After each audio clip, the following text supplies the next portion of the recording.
ایمان یعنی اعتقاد درست نہیں ہے اور عمل درست نہیں ہے تو آدمی کہاں راہ راست پر ہے؟ حضور اقدس صلی اللہ تعالی علیہ وسلم کے خاندان میں نمونے دے دیے گئے، مخالف بھی موافق بھی۔ ابو جہل ابو لہب چچا ہو کر مخالف تھے اور تاریخ میں نام ان کا نہیں لیا جاتا، ابو جہل ابو لہب کہے جاتے ہیں، کوئی تذکرہ بھی اچھا نہیں کرتا، قرآن پاک میں بھی ان کے بارے میں بد دعا آ گئی۔ اور دوسری جانب حضرت حمزہ رضی اللہ تعالیٰ عنہ شہید ہوئے، حضرت عباس رضی اللہ تعالیٰ عنہ فتح مکہ کے موقع پر ایمان لائے، لیکن ان کی بھی پوری نسل مقبول ہوئی۔ تو اللہ تبارک و تعالیٰ نے جب اپنے رسول کے ساتھ موافق و مخالف دکھلا دیے تو ہم کیا چیز ہے بھائی؟ پتہ چلا ہمارے بزرگوں نے فرمایا ہے کہ ہر نبی کے ساتھ دوست اور دشمن لگائے گئے، لہذا ہم کو اس سے دل برداشتہ نہیں ہونا چاہیے کہ ہمارے ساتھ تو دشمن ہے، ہمارے سامنے تو دشمن ہے۔ دشمن تو انبیاء کو دیے گئے، رسولوں کو دیے گئے، مگر دوست بھی دیے گئے۔ اب اسی میں امتحان ہونا ہے ہمارا کہ ہم ابلیس کے ساتھ ہیں یا حضرت آدم کے ساتھ ہیں، ہم رسول اللہ صلی اللہ علیہ وسلم کے ساتھ ہیں یا ابو جہل ابو لہب کے ساتھ ہیں، حضرت حمزہ حضرت عباس کے ساتھ ہیں۔ تو خاندان کی نسبت بہت سراکوں پر، مگر نسبت وہ معتبر ہے جو ایمان اور عمل صالح کے ساتھ آخر تک چلے، ورنہ نہیں۔ اور اس میں بھائی الذین آمنوا وکانوا یتقون ان اولیاءہ الا المتقون، ہر طرح سے اس کو مختلف عنوانات سے بیان فرما دیا گیا کہ جو اللہ پر ایمان لانے والا ہے، جو ایمانیات ہیں عقائد ہیں اس کے وہ صحیح ہیں اور اللہ سے ڈرنے والے ہیں، بس وہ مومن ہیں، وہ اولیاء ہیں اللہ کے۔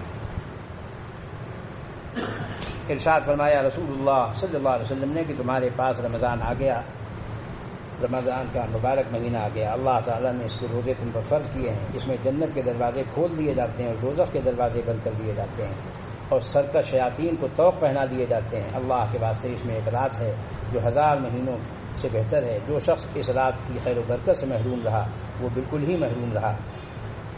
اور اس میں یہ بھی داخل ہے، اس کی تشریح میں حضرات نے لکھا ہے کہ جو شخص تراویح پڑھ کے نماز پڑھ کر جماعت سے سو گیا کمزوری کی وجہ سے، اس کا اصل نہیں کمزوری ہے، صحت نہیں زیادہ اس کی، اب اس نے تراویح پڑھ لی، نماز پڑھ لی جماعت سے اور سو گیا، خرافات سے بچا رہا، اٹھا سحری کی اور فجر کی نماز پڑھ لی، تو وہ محروم نہیں ہے، وہ محروم نہیں ہے، کیونکہ بھائی رات بھر جاگا نہیں وہ نہ، فرمایا اس کو بھی نہ فضل الجماع نہ فضیلت القدر، اس کو لیلۃ القدر کی فضیلت حاصل ہو جائے گی، کیونکہ اس نے کسی خرافات میں نہیں پڑھا، اس نے جماعت سے عشاء پڑھی اور جماعت سے فجر پڑھی۔ اور ارشاد فرمایا رسول اللہ صلی اللہ علیہ وسلم نے جبکہ رمضان شروع ہو چکا تھا، بے شک یہ مہینہ آیا تمہارے پاس، اس میں ایک رات ہے جو 1000 مہینوں سے بہتر ہے، جو اس سے محروم رہا وہ سب بھلائیوں سے محروم رہا اور نہیں محروم ہوتا ہے اس سے مگر ہر بے نصیب۔ اللہ تبارک و تعالی ہم کو محروم ہونے سے محفوظ رکھے۔ امم سابقہ میں جو پہلی امتیں امت محمدیہ سے پہلے گزری ہیں ان کے زمانے میں بھی روزہ فرض تھا، مگر کیا حکم تھا؟ افطار کے بعد رات کو اگر کوئی سو گیا تو پھر اٹھ کر سونا کھانا پینا جائز نہیں ہوتا تھا، اس کو اگر سو گیا تو سو گیا، پھر روزہ رکھا۔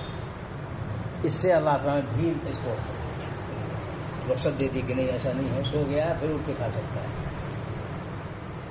اسی وقت سے روزہ شروع ہو جاتا تھا جیسے ہی وہ سو جاتا تھا۔ دوسرے روزے میں سے کسی سے دوسری بات یہ تھی کہ روزے میں کسی سے بات چیت کرنا بھی حرام تھا، خاموش۔ یہ دو چیزیں اس امت سے لے لی گئی ہیں، یہ کمزور ہے، یہ بات بھی کریں گے اور سو بھی جائیں گے کمزوری سے، تو فرمایا کہ ان کا روزہ ہو جائے گا۔ تو یہ ایک بڑی اہم فضیلت ہے کہ ان کو دو چیزوں کی اجازت دے دی گئی، ایک تو سونے کی اجازت دے دی گئی روزے میں اور دوسرے بات چیت کرنے کی بھی اجازت دے دی گئی، ورنہ پچھلی امتوں کو یہ چھوٹ نہیں ملی تھی۔ کتنی فضیلت کی بات ہے۔ کچھ مسائل ہیں، یہ تو فضائل تھے، فضائل والد صاحب فرمایا کرتے تھے ٹانک ہے اور مسائل دوا ہے، اور علاج جب ہوتا ہے جب دوا بھی ہو ٹانک بھی ہو، تاکہ قوت بھی آئے اور مرض بھی دور ہو۔ بلا وجہ شرعی روزے کو ترک کرنا حرام اور سخت گناہ ہے۔ ہاں وہ شعر رہ گیا اکبر آبادی کا، پورا نہیں ہوا تھا۔ قوم ہے قرآن سے، قرآن رخصت قوم گم، اور صوم ہے ایمان سے، ایمان رخصت صوم گم۔ کون روزہ نہیں رکھتا ہے؟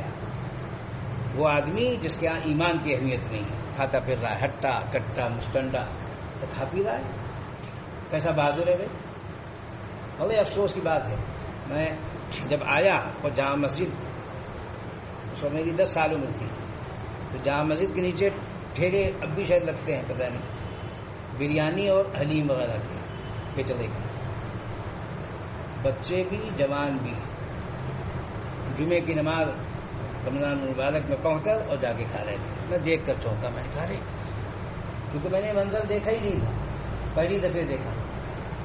اس وقت یہ ہوا کہ ارے یہاں تو 2 چیزوں کے والد صاحب نے فرمایا کہ جب میں آگرے آیا تو 2 چیزوں کا بہت احساس ہوا۔ ایک تو روزہ خور بہت ہیں، روزہ کھا جاتے ہیں، روزہ نہیں رکھتے، فرمایا کہ یہ بہت کمزوری کی بات ہے۔ دوسرے، جوان سے لے کر بوڑھے تک داڑھی نہیں رکھتے۔ تو والد صاحب فرماتے تھے ان 2 چیزوں سے بہت طبیعت میری وہ ہوتی تھی۔ اور آپ کے والد صاحب کہتے تھے کہ ہم مدراس گئے، ہم کلکتے گئے، ہم فلاں جگہ گئے، وہاں بڑے بڑے سیٹھ ہیں اور داڑھی رکھتے ہیں، سادہ کرتا پہنتے ہیں، لنگی پہنتے ہیں، کچھ پتہ ہی نہیں چلتا ہے کہ سیٹھ ہیں۔ تو والد نے کہا کہ بھائی یہ تو غرور سے ہوتا ہے کہ آدمی جو ہے اپنے کو مالدار سمجھے، یہ تو غرور ہے، اصل تو آدمی کا دل بھرا ہوا ہونا چاہیے۔ مسئلہ ہے بلا وجہ شرعی روزے کو ترک کرنا، چھوڑنا حرام اور گناہ کبیرہ ہے، سخت گناہ ہے۔ روزے کی غرض قوت بہیمیہ، انسان کے اندر حیوانیت بھی ہوتی ہے، اس کو توڑنا ہے، مگر فقط اسی حد تک نہیں، بلکہ بات آگے ہے، بات آگے خالی یہ نہیں کہ حیوانیت اس کی جاتی رہے۔ اصل حکم یہ ہے کہ اللہ اور رسول کا حکم ہے کہ روزہ رکھو، اس لیے روزہ رکھ رہے ہیں۔ عقلی وجہ سمجھ میں آئے نہ آئے، پائے استدلالیاں چوبی قوت، پائے چوبی سخت بے تمکین قوت۔ جو لوگ عقلی وجوہ بتاتے ہیں فلسفہ، تو حضرت تھانوی ہمیں فرماتے تو فل صفہ ہے وہ تو، فلسفی کو کبھی خدا ملتا نہیں، ڈور کو سلجھا رہا ہے اور سرا ملتا نہیں۔ تو فلسفی نہیں بننا چاہیے، مومن بننا چاہیے، اللہ کا حکم ہے اس لیے مانتے ہیں۔ روزے کی نسبت تمسخر، مذاق کے کلمات کہنا، مثلا یہ کہ روزہ وہ رکھے جس کے گھر میں کھانا نہ ہو، یا کہ ہم سے بھوکا نہیں مرا جاتا، ایسا کہنا یہ بکواس ہے، کفر ہے۔ بلا ضرورت صرف روزہ چھوڑنے کے واسطے سفر کرنا یا بیمار بن جانا جائز نہیں ہے۔ اچھا خاصا تندرست آدمی روزے کے بدلے فدیہ دینے سے روزے سے بری نہیں ہوگا۔ اسی طرح بیمار بھی جب تک اچھا ہونے کی امید ہو فدیے پر کفایت نہیں کر سکتا، اس پر بھی قضا واجب ہوگی۔ جو افطار شرعی عذر سے ہو اور اس عذر کے دفع ہونے کے وقت کچھ دن باقی رہیں تو کھانے پینے وغیرہ سے رک جانا چاہیے۔ بچوں کو بالغ ہونے سے پہلے روزہ رکھنے کی عادت ڈالنا چاہیے جب وہ متحمل ہو سکیں گے، ورنہ بعد میں بالغ ہونے کے بعد جب ان سے اچانک کہا جائے گا تم 15 سال کے ہو گئے روزہ رکھو تو دشوار ہوگا۔ اس لیے جب وہ 10 سال کے ہو جائیں اور تحمل ہو، قوت، بچوں کی صحتیں الگ الگ انداز کی ہوتی ہیں، تو محض لوگوں کو دکھانے کے لیے کمزور بچے کو روزہ نہیں رکھوانا چاہیے کہ صاحب روزہ کشائیے، وہ چاہے بچہ جو ہے وہ پریشان ہو۔ بچوں کو بالغ ہونے سے پہلے روزہ رکھنے کی عادت ڈالنا چاہیے تاکہ وہ متحمل ہو سکے، ورنہ بعد بالغ ہونے کے ان کو روزہ رکھنا دشوار ہوگا۔ بعض لوگ سفر میں یا مرض میں ان کی جان پر بن جاتی ہے مگر وہ روزہ رکھ لیتے ہیں، تو ایسے لوگوں کو بیماری اور سفر میں چونکہ اجازت ہے اللہ اور رسول کی طرف سے قرآن و حدیث میں، اس لیے اس اجازت کو پیش نظر رکھنا چاہیے کہ اگر وہ مسافر ہیں یا مریض ہیں، بعض لوگ شوگر کے مریض ہوتے ہیں، بعض لوگ اور کچھ آزار ان کو ہوتے ہیں، اب وہ روزہ رکھ لیتے ہیں، ان کو روزہ نہیں رکھا جاتا، پریشان ہوتے ہیں۔ ایسے ہی عورت ہے وہ حاملہ ہے یا دودھ پلاتی ہے، تو حمل والی عورت یا دودھ پلانے والی عورت، اب اس نے تو بہادر بن کر روزہ رکھ لیا، بچے کو تکلیف ہو رہی، تو اس کی جو شریعت میں انتظامات ہیں، بد نظمی نہیں ہے۔ بعض لوگ سفر میں یا مرض میں جان پر بن جاتی ہے لیکن افطار نہیں کرتے، اس کی بھی ممانعت ہے۔